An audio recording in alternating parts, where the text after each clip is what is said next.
Oh, you see me laughing at myself, it is because I have probably recorded this now 3 or 4 times, the intro to this. And I'm not sure what to say, except I'm sorry that it's taken me so long to upload this video. But thank you for being patient for this lesson on prayer. Okay, let's start with We Are Drops. Are you ready? This is a call and response. If you've been here before, you know how it goes. And if you haven't been here before, it's your first time, welcome to our virtue class. We Are Drops goes like this. It goes, we are drops, sorry, of one ocean, we are waves, of one sea, come and join us in our quest for unity. It's a way of life for you and me.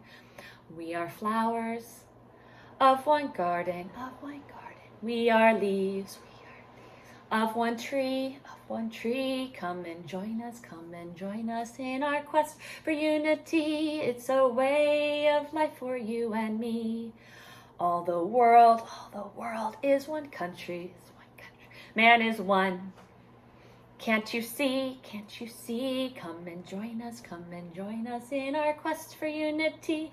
It's a way of life for you and me. Okay, now we're gonna sing, Oh God, Guide Me. Put our fingers up in the air.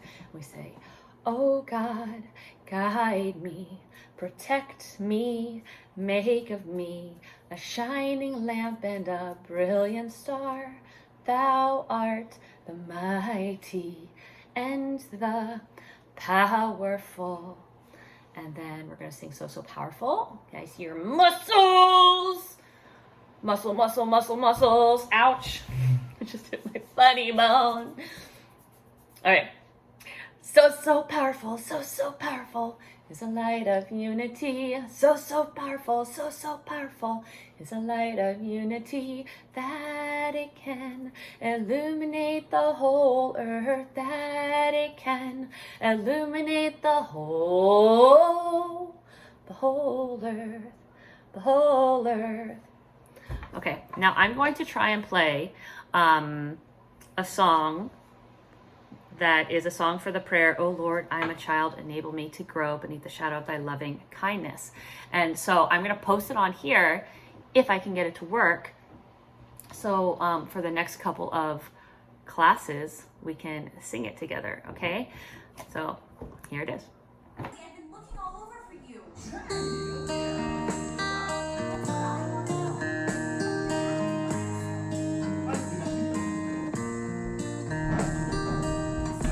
Oh Lord, I am a child, enable me to grow beneath the shadow of thy loving kindness. I am a tender plant, cause me to be nurtured through the outpourings of the clouds of thy bounty. I am a sapling of the garden of love. Make me into a fruitful tree. Thou art the mighty and the powerful, and thou art the all-loving, the all-knowing, the all-seeing.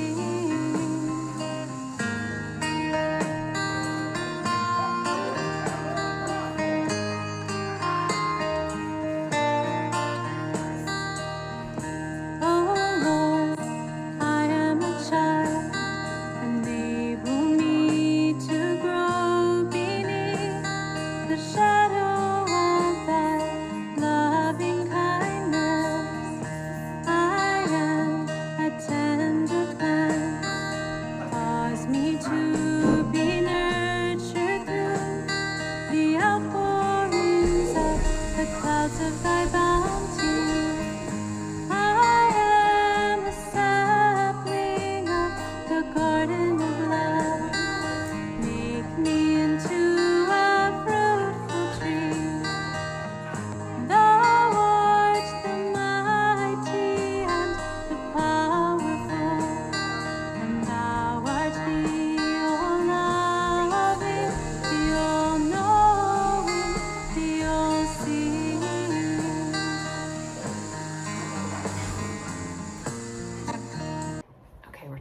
about prayer today. And I know you know how to pray because you pray with me at the beginning of every virtue class that we have. So you can sing prayers, you can read prayers that were written by Baha'u'llah or Abdul Baha or Shoghi Effendi. We can say prayers from our heart. We can think prayers in our head. Our actions can be prayers. Being of service to other people is prayer. Also, doing arts and sciences are considered prayer in the Baha'i faith. So there are so many different ways that we can pray to God. But we need to first talk about like why do we pray to God? And what does it matter? Do we have to pray? And why is it so important? So that's what we're going to talk about. Let me see. Abdul Baha tells us that prayer is conversation with God. And I like to think of meditation as God talking to us. So prayer and meditation actually go hand in hand. Some people think that prayer and meditation are the same thing, but I think praying is us talking to God, and meditating afterwards is us listening to God. Through our prayers, we speak to God of our love for him. When one friend loves another, his greatest wish is to be close to the one he loves and to express the love he feels. Have you been around someone that you really, really love and you're just so drawn to them, you don't want them to leave, and when they do, you feel so sad? That's how we should feel towards God. We love God so very much that we want to be talking to him all the time. Even though God knows what is in our hearts, still we want to tell him of our love for him and thank him for the bounties that he has showered upon us. Bounties are like gifts. Thank him for the gifts that God has given us. Abdul Baha lived in a state of prayer. His heart was always turned towards God. He often mentioned that there is nothing sweeter in life than prayer.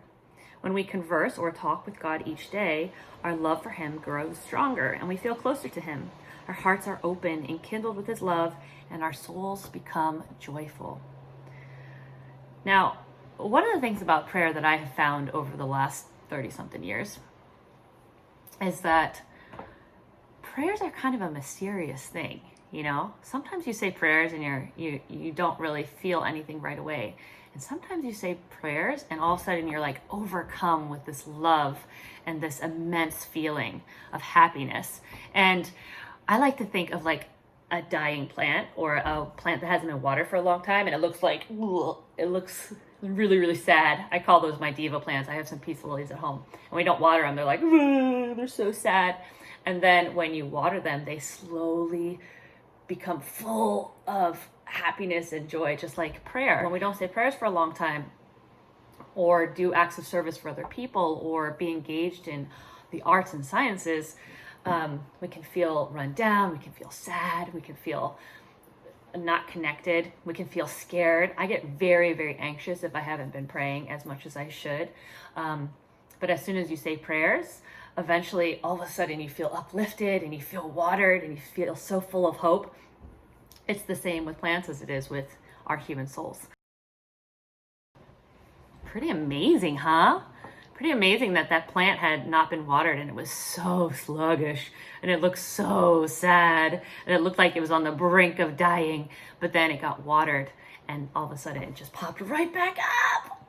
That's what prayer is like. And that's what I think about every time I think about how God's words make us feel and should make us feel. And actually, sometimes we don't see it right away. So that plant that got watered was watered, but it didn't immediately just go, bloop, right?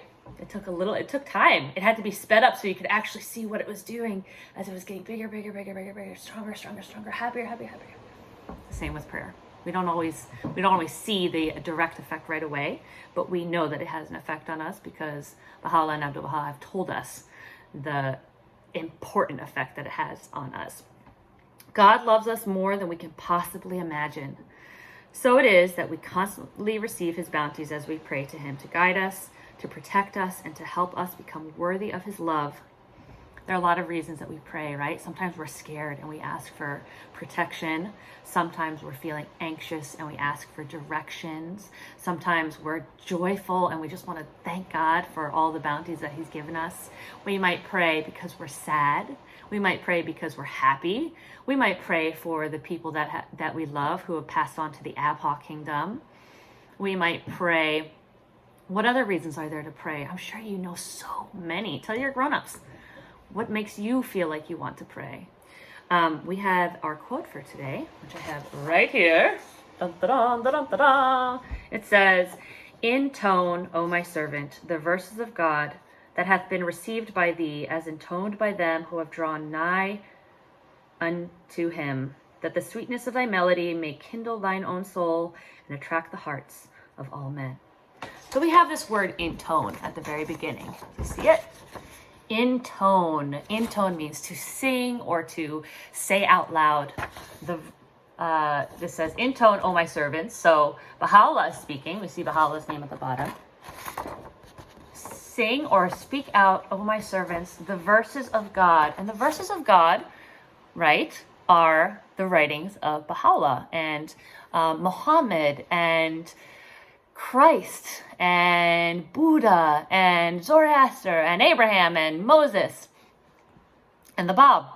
The verses of God that have been received by thee, as intoned by them who have drawn nigh unto him. Now we see this him here with a capital H. I'm going to circle that capital H because we know what that means. When we see a capital H, that means we're talking about God or Baha'u'llah. So, as intoned by them who have drawn nigh unto God, that the sweetness of thy melody, the sweetness of the melody of the verses, may kindle thine own soul and attract the hearts of all men. So this word kindle, if you think about a brush fire, do you know what a brush fire is? A brush fire is when the grass in a field is really, really, really dry, and it's so dry that the hot sun automatically starts it ablaze. So the hot sun and the dry grass all of a sudden combust and the grass is on fire. So it's kind of like kindle. If you think about kindling for a fireplace, have you guys ever built a fire before? I'm very good at building fires because I live in the Northeast and we make fires in the wintertime and the fall. And what you need is, one, you need dry wood, but at the very bottom of the fire, you have to put kindling. And kindling are things that light very quickly on fire. So it can be paper, it can be lots of little dry sticks and twigs. So you build it up, you put paper on the bottom, you put kindling, which is like little sticks that are very, very dry, that'll light on fire very fast. Then you put the wood on top, and the kindling is what sparks it so that it gets it hot enough to make the wood on fire. So kindling. So when we say that the sweetness of thy melody may kindle thine own soul, maybe that word means to set afire your soul, right? But in a good way, to make you feel warm and ablaze with the love of God. And attract the hearts of all men. Do you know what attract means? When you think of a magnet, you have two magnets, and all of a sudden they are attracted to each other. Do they go in opposite directions if they're attracted to each other? No. If you have two magnets and they're attracted to each other, all of a sudden they're stuck together. They just want to be together. We're attracted to the people we love, right? We're not repelled by them, which means pushed away by them. We're attracted. We want to be with them.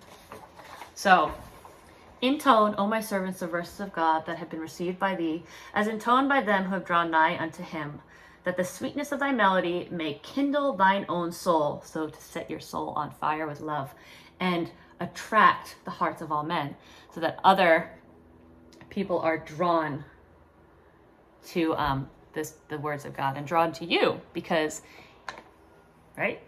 I think that's what it means. I think so. All right, we're gonna keep going. Here we go, here we go, here we go. Uh-oh. So there's a story here. Do you want to hear it? And then I'm going to read a story that I found in my parents' basement. I grew up a Baha'i, and one of the perks of growing up a Baha'i is sometimes you find older children's books that you may not have access to, but your parents had bought for you before. So I'm going to tell you this story in the book real quick, and then I'm going to read for you Something Important by Patty Ray Tomarelli. Sound good? Okay. Thank you for being patient for this part. There are no pictures, so you just have to listen with your ears, okay? Turn those ears on. Turn them on. Are they up as high as they go? I'm not wearing my hearing aid today, but if it was, I would turn it up as high as it goes for this part. We have all heard of the heroes of the Baha'i faith who, in its early days, did extraordinary things in service to God. This is the story of a young boy, Ruhullah Varga, who lived during the time of Baha'u'llah and Abdu'l-Baha. So great was Ruhullah's love for God, and so absolute his dedication to his cause, that whenever we hear his name, we think of a life of devotion and servitude. When Ruhullah was about 7 years old, he traveled with his father to the Holy Land. And the Holy Land is Israel. He traveled to Israel. There he had the great privilege of meeting Baha'u'llah, who had brought to humanity God's message for this day. Ruhullah's heart became filled with love for Baha'u'llah, and he wanted nothing more than to serve him. Upon returning home to Persia, he spent his time sharing with others news of Baha'u'llah's coming. Ruhullah was truthful, honest, courteous, and kind, and his words had a great effect on all who heard him. He sounds like he's full of virtues, just like you. He rose at every dawn, every morning, to pray, with his heart turned towards God, passed each day in servitude to him. One day, Ruhullah was summoned, or called, to appear before an official. At that time, many people were fearful of the new message that was being spread throughout the land. They clung to the beliefs of the past, and the followers of the new faith often became victims of harsh punishment. Followers of the new faith are followers of Baha'u'llah's new faith. For this reason, Ruhullah, I don't know if I'm saying his name correctly, someone can correct me. Ruhullah's father was in great danger. As proof that he had raised his son in this new faith, Ruhullah was asked to say a prayer in the presence of the official. This, it was hoped, would be enough to convince the official to condemn his father. Calmly, Ruhullah prepared his heart to offer supplication to God. Then, in a melodious voice, which means he probably chanted it, he chanted a Baha'i prayer of exquisite beauty. The official was deeply moved. He dismissed the matter immediately, saying he would not condemn a man who had raised a child so wonderful. And so, Ruhullah's father was saved.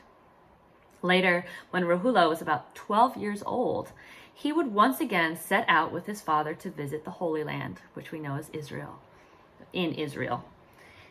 This time he would be blessed to pass his days in the presence of Abdu'l-Baha, who loved Ruhullah very much and especially enjoyed hearing him chant in his beautiful voice the many prayers he knew by heart. Ruhullah would leave the Holy Land ablaze. Remember, that means like on fire, with divine love, with God's love, ready to sacrifice his all for the cause of God. Okay, now normally in book 2 you would then do a drama, but we're not doing that today. I am going to read for you something important. And then what we're going to do is we're going to make some blooming flowers. Because remember how we talked about how the wilted plant, when it's filled with water, opens up? Similarly, when we say prayers, we're filled up or we open up. And so we're going to make some blooming flowers, and I'll show you how to do that after this. But first, let's read something important by Patty Ray Tomarelli. Now, this is a book that's been around since, let me look it up. But you guys might know Maggie from Maggie Celebrates a Yamiha. Let's see, this was published in 2010. So it's about 10 years old.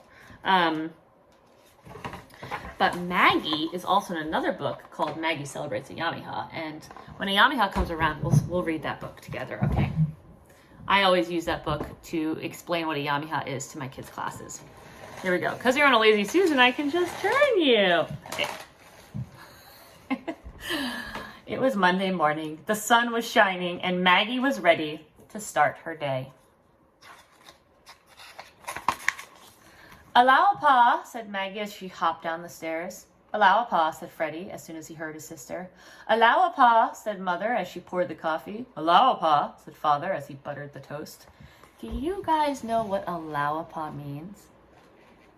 Have you heard it said when you go to feast or when you go to a Bahai's home or when you see other Baha'is, do they all say, "Allow Pa, allow Pa"? Allow Pa is a short prayer, and you'll see what it means if you don't already know.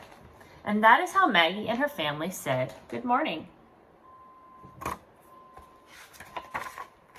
Maggie quickly ate her breakfast and left for school. "Good morning," said Maggie to Mrs. O'Sullivan, who was outside watering her plants. "Good morning, sweetie," responded Mrs. O'Sullivan with a smile and a wave. Good morning, Maggie said to Mrs. Olasky, who was just opening up the store. Good morning, Maggie, she replied.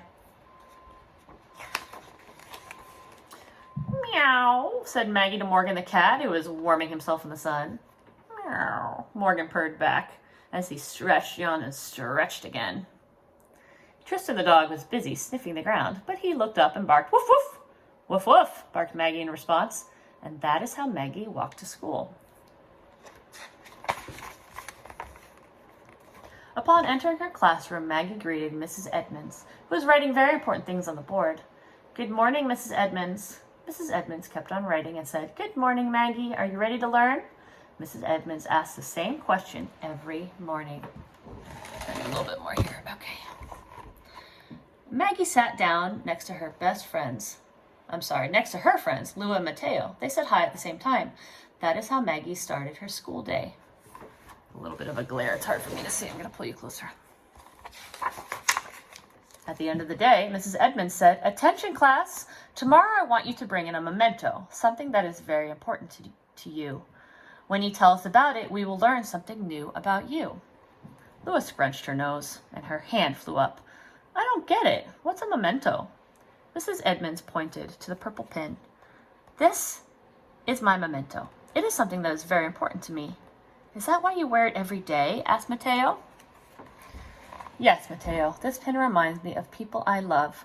My mother gave it to me when I went away to school to become a teacher. Her mother gave it to her when she got married, and my great-grandmother gave it to my grandma when she had her first baby. And so when I wear this pin, I remember all of these people. That's why I wear it close to my heart.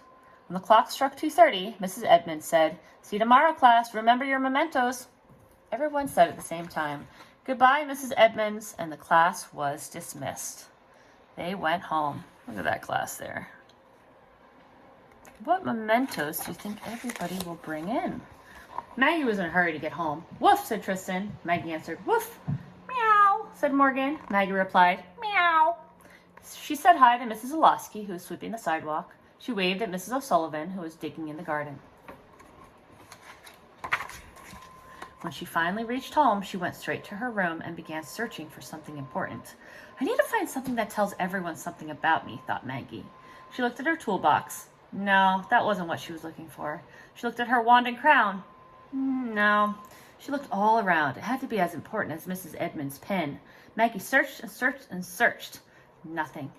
Maggie decided that she needed help, so she folded her arms across her chest, closed her eyes, and said in a loud, sincere voice, Allowapa, allowapa, allowapa.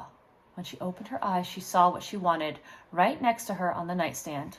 Her prayer beads were resting there. They were important, and they would definitely tell the class something about Maggie and her family. Maggie picked them up and said, Thank you.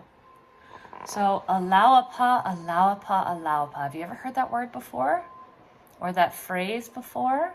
And do you see what she has? She has prayer beads. And she uses these prayer beads to keep track of her allawapas. The next morning, after washing her hands and face, Maggie sat on her bed and faced the rising sun. With her prayer beads in hand, she closed her eyes and said, Allowapa, 19 times. Maggie hopped off the bed, slipped her prayer beads in her pocket, and got ready for school. Today was going to be a very exciting day. She could just feel it. As she skipped along to school, she wondered, when will Mrs. Edmonds let us share our mementos? First there was math. After math came reading. Science came next, followed by recess. When was the memento presentation? After recess, the class did worksheets, and finally Mrs. Edmonds said it was time to share the mementos. I'm excited to hear about each of your mementos. Who would like to go first? Everyone's hands flew up. I would. It's hard to wait. When you're so excited to share something with somebody, it's really hard to wait all day. Lua was first. She had brought an old paintbrush that her mother had given her father when they got married. Lua painted the air. Swish, dab, swish. I hope Mrs. Edmonds chooses me next, thought Maggie. Mateo was next. He showed the class his grandmother's button box. It was filled with buttons of many shapes and sizes. Whenever Mateo missed his grandmother, he would bury his hands in the buttons and feel how light each one was. When will Mrs. Edmonds choose me? Worried Maggie. Thank you, Mateo. Now, Maggie, it's your time to share. Mrs. Edmonds said. Maggie stood up and went to the front of the class. She held up her prayer beads. These are my prayer beads. They help me remember to say my prayers. My parents gave them to me when I was 6. She closed her eyes and loudly recited, Allawapa, Allawapa, Allawapa, as her fingers slid from one bead to another. What are you saying? Asked Lua. Allawapa, said Maggie slowly. You've never said it? No, responded Lua. Has anyone ever said it? Asked Maggie. No, her classmates responded. Saying Allawapa is like saying hello. It's also a very short prayer. I say one Allawapa for each one of these beads. What does Allawapa mean? Asked Mateo. Maggie raised her hands in the air and shouted, God is most glorious. Then all the children raised their arms in the air and repeated, Allawapa, Allawapa, Allawapa. Mrs. Edmonds looked up and saw that it was time to go home. Thank you, children. We'll continue sharing tomorrow. Goodbye, and keep learning. Goodbye, Mrs. Edmonds, they all replied as they packed up their things and headed for the door.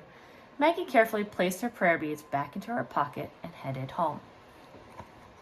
She was very brave to share that with her class. Woof, barked Tristan, who was still sniffing the dirt. Allawapa, Tristan, answered Maggie. Meow, purred Morgan as he slowly licked his paw. Allawapa, Morgan.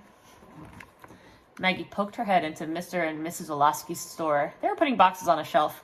Allawapa, said Maggie. Mr. and Mrs. Olaski did not know what Allawapa meant, but they wanted to be polite, so they said Allawapa back to Maggie. Most people don't know what it means, right? Except for Mrs. O'Sullivan. Mrs. O'Sullivan was sitting in her garden having a cup of tea. Allawapa, Mrs. O'Sullivan, said Maggie. Allawapa, Maggie, smiled Mrs. O'Sullivan. God is most glorious. Yes, God is, replied Maggie. Bye. Bye, sweetheart, said Mrs. O'Sullivan. Do you think Mrs. O'Sullivan might be a Baha'i? Or maybe she has friends who are Baha'is? I don't know. At home, as soon as Maggie opened the door, she shouted, Allawapa, I'm home. She bounded up the stairs, 2 at a time, to her bedroom. Allawapa, we're home too, echoed Mother, Father, and Freddie. In her room, she took off her backpack and then reached into her pocket for the prayer beads. Holding them close to her heart, she said, Thank you, God, for helping me to share Allawapa with my friends. Maggie gently returned the beads to the nightstand and whispered once more, Allawapa, God is most glorious.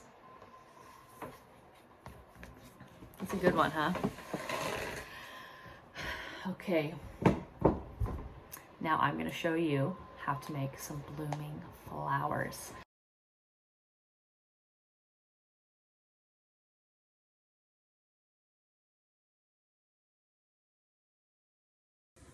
Okay, we're going to make some blooming flowers. So here's what we're going to do. We're going to take colored pencil. You can use marker if you'd like, but if you use marker and it's water soluble, it will dissolve in the water when we make our blooming flowers.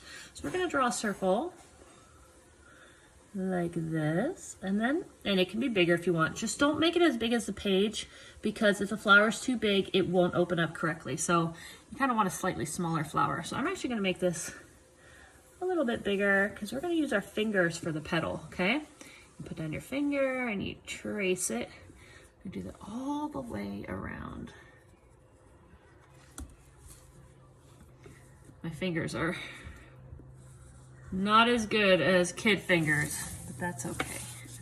Turn it this way, easier for me. Okay, and you can do this in any color you want. Here we go. Okay, then we're going to color in our flowers, our blooming flowers, any colors that you would like. You can make it all one color, you can make it different colors, you could do designs, you can make different shapes too. I'm sure you can make a sun or a heart. I'm just going to color mine all in pink, and then I'll show you the other ones that we worked on earlier today. Okay. Now if you want, you can also paint, color the back of your flower. And I find it much easier to color it before you cut it, because once it's cut, it's a little bit harder to color the whole thing. Make the middle of this blue. And maybe the very center, I'm gonna make a purple color. And you can add details if you want.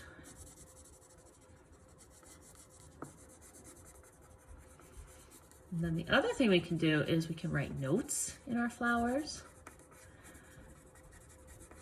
So maybe I'll use a Sharpie, or you can use pencil too. I'm gonna grab a Sharpie that I have on my paper.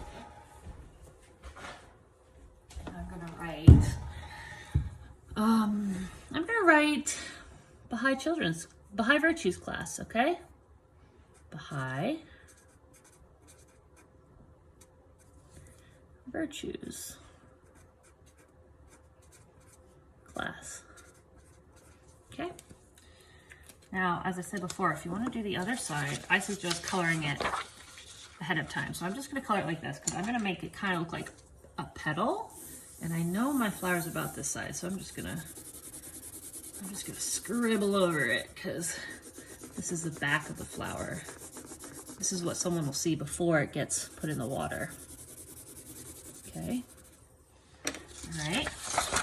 Now before I cut this, I'm gonna make a couple different on the paper because I don't want to waste the paper that I have here. So I'm gonna try one, and this is an experiment. I'm gonna try making a star. See if it works in terms of the fold. So we just want to make sure it's not overlapping at all, because if it's overlapping, it doesn't quite open correctly. Here we go. So here's a star. And I'm going to write in this star. Maybe I'll send this to somebody. I'm going to write, "You are brilliant. You are brilliant." Okay? Okay, now I'm just gonna add a little bit of, maybe some detail to my star. Why not? Okay, da-da-da-da. I think you're wonderful.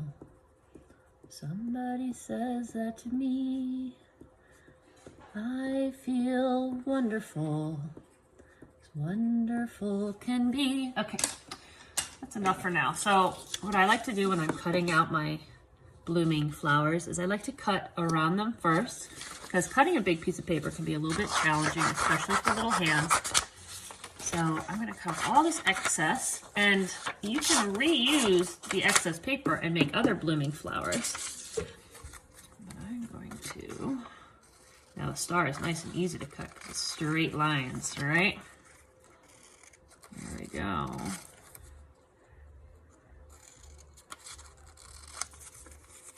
This one's an experiment. I've never done one in the shape of a star, but I'm assuming it should still work.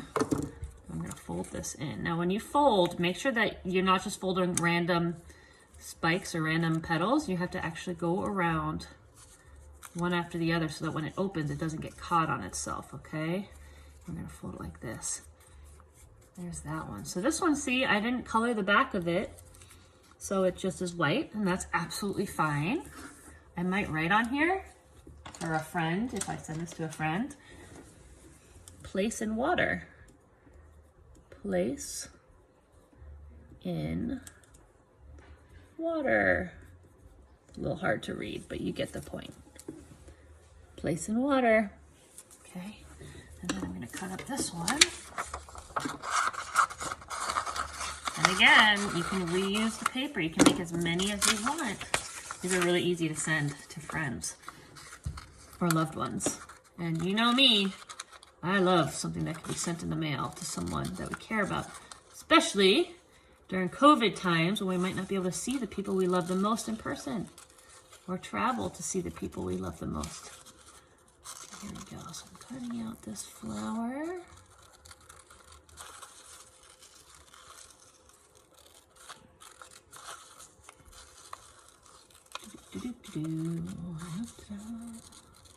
Okay. Here we go. Baha'i Virtues class. And I'm gonna fold down one side and see how I did green on the back. So now it'll kind of look like a blossom. You could do any color, it doesn't have to be green. You could do pink, you could do purple, you could do green, blue, orange, yellow, rainbow. All right, here we go. Let's start with our Baha'i Virtue class and our star and see what happens. It might take a few minutes for them to open up. Here are the other ones that I did before. Oh, they're opening very slowly.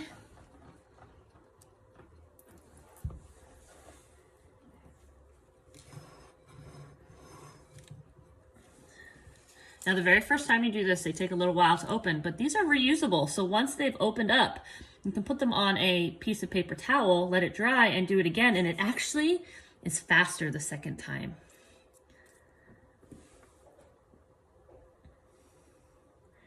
I might speed this part up, we'll see. It's taking a little while. Let's try some of these. Oops. Ugh. Oh no, it's waterlogged. Let's try that one again in a second. Oh, that one's upside down too. No, flip over.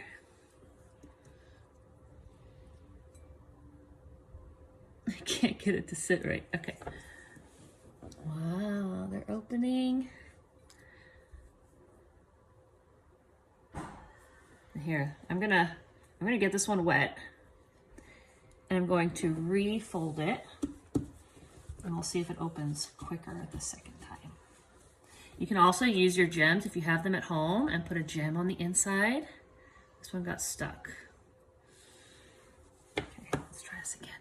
I'm going to take them all out, and I'm going to put them on a piece of paper towel, and we're going to let them dry out for a second. I'm going to refold them. Taking a paper towel and putting all of our flowers on it. I'm going to take another piece of paper towel and I'm going to lay it on top. Let them dry out. You can let them dry out just for a few minutes. You can let them dry out for a few seconds. You can let them dry out overnight. And then you can refold them. Here's my Baha'i Virtue class one. I'm going to refold it.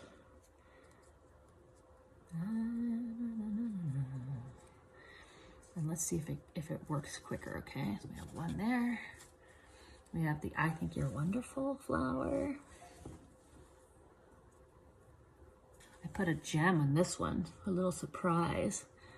Inspired by my daughter because she loves to make rainbow flowers. I'm actually going to fold this a different way. I'm going to start with the purple, and then the blue, and then the green, and then the yellow, and then the orange, and then the red. Okay. Let's see if it's quicker now. Oh yeah, so much quicker. Let's try this one.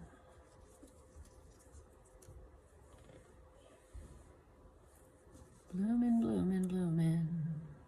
Uh-oh, don't get stuck on each other. I think I need a slightly bigger bowl maybe for all these flowers to bloom. I'm not having very much luck with this one.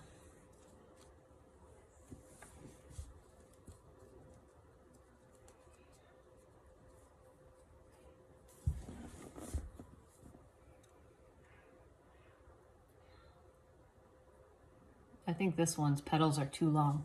So that's something to consider when you're making your flowers, is make sure the petals are not too far out from the center, because if they are, they can get stuck.